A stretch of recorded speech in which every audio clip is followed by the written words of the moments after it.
ጤና ይስጥልን እንዴት አላችሁ? በጣም በርካታ ሰበር ዜናዎች እየወጡ ይገኛል። በተለይም ደግሞ ሙጅተባ ኻሜኒ ጠቅላይ መሪው ማለት ነው የኢራኑ እስራኤል ዋጋ ትከፍላለች፣ ለላሪጃኒ ህይወታቸውን አጥተው የሚቀር እንዳይመስላቸው የሚል ማስጠንቀቂያ ሰጥተዋል። እስራኤል ከባዱን ዋጋ እንደምትከፍል ደም አፍስሳለች፣ እኛም ደም እናፈሳለን የሚል ሀሳብ ሰጥተዋል። ከዛም ውጭ ደግሞ የኢንተለጀንስ ሚኒስትሩ ወይም ደግሞ የደህንነት ሚኒስትሩ ኢስማኤል ሀታኢብ መገደላቸውን በእርግጥ ካረጋገጡ በኋላ ጉዳዩ ተወሳስቦ እንደሚቀጥልና ዋጋዋን እስራኤል እንደምታገኝም ይዝተዋል።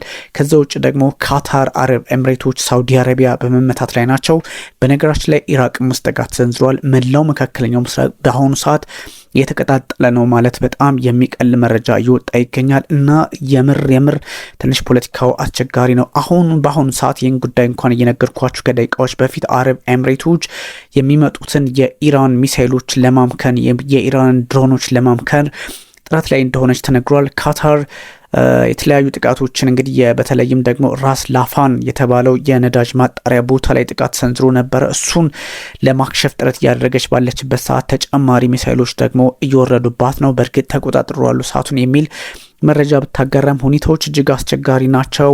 የኢራቅ መከላከያ ሚኒስትር በኪርኩክ በሚባለው የጦር ሰፈሩ ላይ እንደዚሁም ደግሞ ጥቃት እንደደረሰበት አስቀምጧል። ካታር 4 የኢራን ሚሳይሎችን እንግዲህ ማክሸፏን ተናግራለች። አንድ ደግሞ በራስ ላፋን ቀደም ሲል እንደነገርኳችሁ ማረፉን ተከትሎ ነው እንግዲህ ውጥረቱ የተቀጣጠለው ማለት ነው። ኢራኒያን ሚሳይል ታርጌት የካታር ራስ ላፋ ኤንድ የኤልኤንጂ ማለት ነው የሊኩድ ናቹራል ጋዙን መጥቷል። ካታርን መታለች፣ አረብ ኤምሬቶችን መታለች እና እጅግ አስቸጋሪ ነው። እነዚህ ጉዳዮች በጣም አሳሳቢ ሆነዋል። በአሁኑ ሰዓት ቀደም ሲል እንደነገርኳቸው አረብ ኤምሬቶች የሚመጡትን ሚሳይሎች ለመከላከል ጥረት ላይ የሆኑ እንደሆነች ተነግሯል።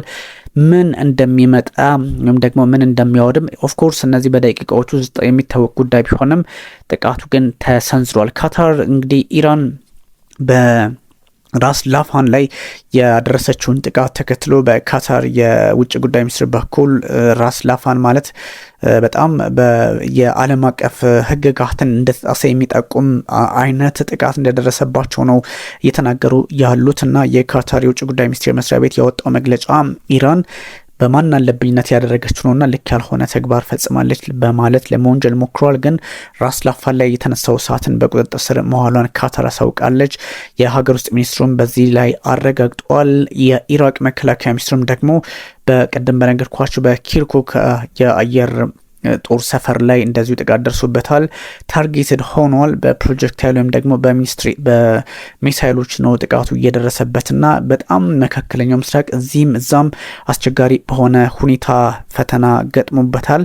የኢራን ፕሬዚዳንት እንግዲህ አታክ ኦን ኢነርጂ ኢንፍራስትራክቸር ኩድ ሊድ ቱ አንካውንትሮለብል ኮንሲኩዌንስ የማሱድ ፔዜሽኪያን እንግዲህ የሰጡት ሀሳብ አለ። አሁን ከዚህ ቀደም የነበሩ ጥቃቶች የወታደራዊ ቤዞችን ኢላማ ያደረገ ጥቃት ነበር ሲሰነዘር የነበረው። ከዛ በተወሰነ መጠን አንዳንድ አውራ ጎዳናዎች ላይ ወይም ደግሞ መሰረተ ልማቶች ላይ የጦር ሰፈሮች ላይ እንደዚህ አይነት ነበረ። አሁን ኢነርጂው ላይ የኢኮኖሚ ቦታዎች ላይ ሀቦች ላይ የሆነ መምጣቱ በእርግጥም ዓለምን እያተራመሰ የሚገኝ ጉዳይ ሊሆን ይችላል። ኦፍኮርስ እየሆነም ነው። መካከለኛው ምስራቅ የምር ነው የምላችሁ እናንተ ተመልካቾች ውዶች በየአቅጣጫው ጥቃት እየደረሰበት ነው። እዚህም እዛ መሳት ነው የምትመለከቱት እና ካታር ውስጥ፣ ሳውዲ አረቢያ፣ አረብ ኤምሬቶች፣ ኢራቅ ውስጥ በየአቅጣጫው እስራኤል ውስጥ፣ ኢራን ውስጥ እንደዚህ ሁሉ ስትመለከቱት ሚሳኤል በሚሳኤል ነው እና በእርግጥ መካከለኛው ምስራቅ ወደ ምን እያመራ ነው የሚል ጥያቄ ያስነሳል።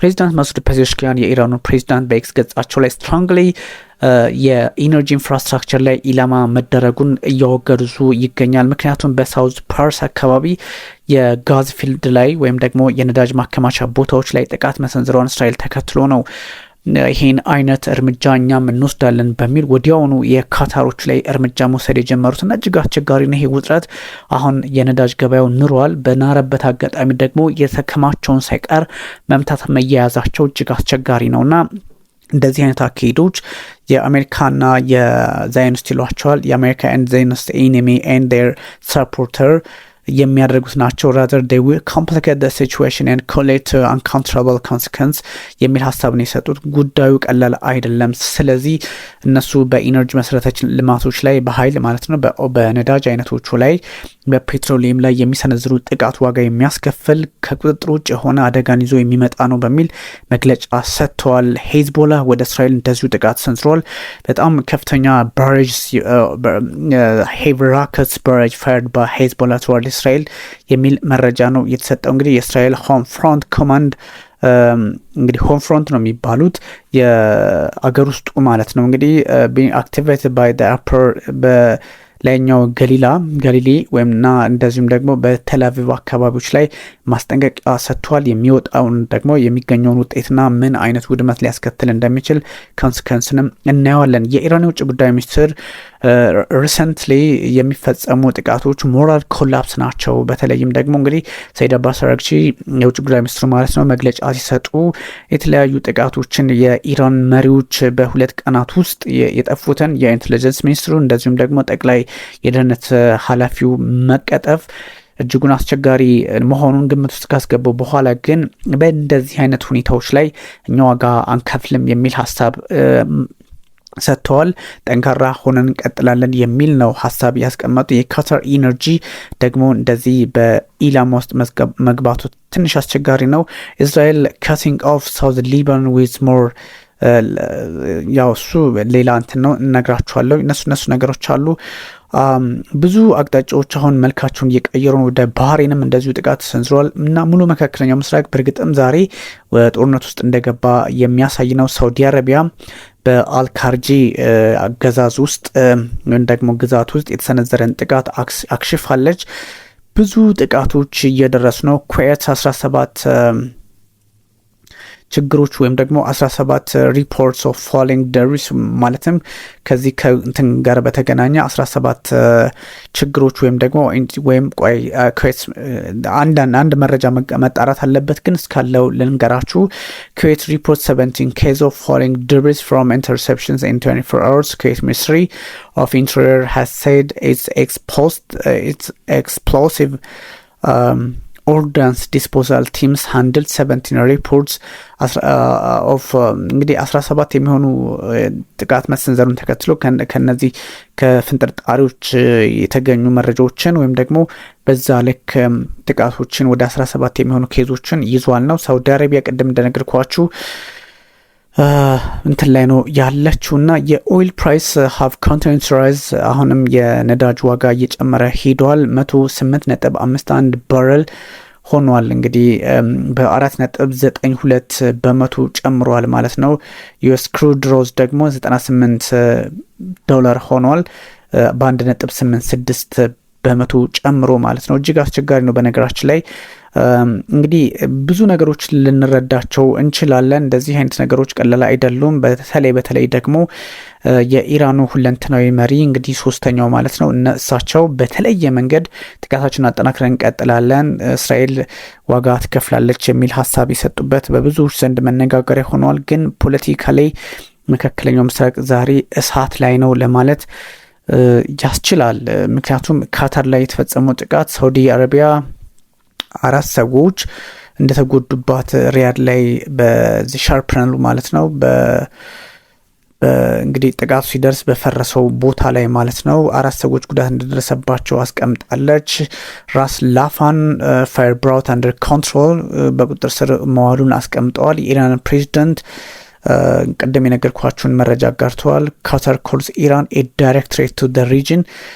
ይሄ ከባድ ነው እንግዲህ ቀጥተኛ የሆነች ስጋት ናት ለቀጠናው የሚል ሀሳብ ደግሞ ሰጥታለች እና ኤክስተንሲቭ የሆነ ዳሜጆችን እየተመለከት ነው። አይዲኤፍ ሴስ ሞር ዛን 200 ታርጌትስ ሃቭ ቢን ኢራን ላይ ዛሬ ብቻ 200 ኢላማዎችን መምታቱን አይዲኤፍ አሳውቀዋል። እነዚህ ጉዳዮች ሳውዲ በተለየ መንገድ ደግሞ የሀገራችንን ፖለቲካ ለማስተካከል መስራት አለ ተፈጥሮባቸውና ሁኔታዎች እጅግ አስቸጋሪ የሆኑ መጥተዋል። ለምን እንዴትና በምን ሁኔታ መፍትሄ ማምጣት አለብን ስለሚለውም መመካከር እንዳለባቸው ይነገራል። የዓለም ፖለቲካ በእርግጥም ዛሬ ከሚባለው በላይ ተወሳስቦ መቀጠሉን ኢራንም እዚህም እዛም የተኮሰች መሆኑን ያልተመታ የመካከለኛው ምስራቅ ቀጠና የለም። የኢራን ሴት እግር ኳስ ተጫዋቾች እንግዲህ አውስትራሊያ ጥገኝነትን ትተዋል። እንግዲህ ወደ ሀገራቸው መመለስ መጀመራቸውም የተነገረ ነው። ለውድድር ወደ አውስትራሊያ መጓዛቸው ይታወሳል። እንግዲህ ከብሔራዊ የእግር ኳስ ቡድን አባላት መካከል እዚያው በጥገኝነት መቆየት ፍላጎት የነበራቸው 5 ተጫዋቾች ሀሳባቸውን ቀይረዋል። ከቀሪው ቡድን አባላት ጋር እንግዲህ ለመመለስ ጉዞ ጀምረዋል እና እንዴት ነው የሆነው ምናምን የሚሉትም ያው ከኳስ አንጻር የሚተነተኑ ናቸው። የኢራን ፕሬዚዳንት የስለላ ሚኒስትሩን እንግዲህ ህይወት ማለፍ ያ ማለት የኢንተለጀንሱን ኢስማኤል ሀቲብ እንግዲህ ማለፋቸውን አረጋግጠዋል። ይህ ምንድነው የሚለው እጅግ አስቸጋሪ ነው። በኢራን የሚገኘው የዓለም ግዙፍ የተፈጥሮ ጋዝ ማምረቻ ስፍራ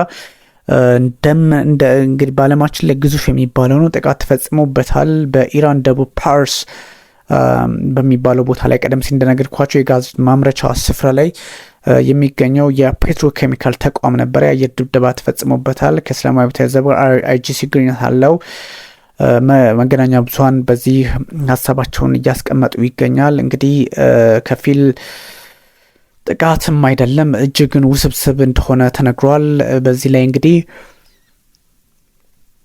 የተፈጥሮ ጋዙ በእጅጉን መያያዙ ተቀምጧል። የእሳትና አደጋ ጊዜ ሰራተኞች በስፍራ ላይ እንደሚገኙ የተነገረ ነው። በዓለም ትልቁ በሆነው የተፈጥሮ ጋዝ ማውጫ ስፍራ ላይ የሆነ ነው። ደቡብ ፓርስ ውስጥ የካታርና ኢራን ማምረቻ ተቋማትም እንደሚንቀሳቀሱበት ይታወቃሉና ይሄ እጅግ በጣም ከባድ ነው። የኢራን አብዮታዊ ዘብ በሳውዲ፣ በኤሚሬትስ፣ በካታር የነዳጅ ማውጫ ላይ ጥቃት ሊሰነዝር እንደሆነ ካስጠነቀቀ በኋላ አንዳንድ ጉዳዮች እጅግ አስቸጋሪ ሆኗል። ለተገደሉ ባለስልጣናት እንግዲህ ኢራን ላይ ደግሞ እንደምታውቁት ህይወታቸውን ያጡ ሰዎች እንግዲህ ቀደም ሲል ስነግራችሁ እንደነበረው ለነሱ ደግሞ ሽኝት እያደረገ ነው ህዝቡና ትንሽ በጣም አስቸጋሪ የፖለቲካ መስመር እንዳለው ለመገመት አያዳግትም። ተመልካቾች እያንዳንዱ ሁኔታ አሁን ተለዋጭ ሆኗል።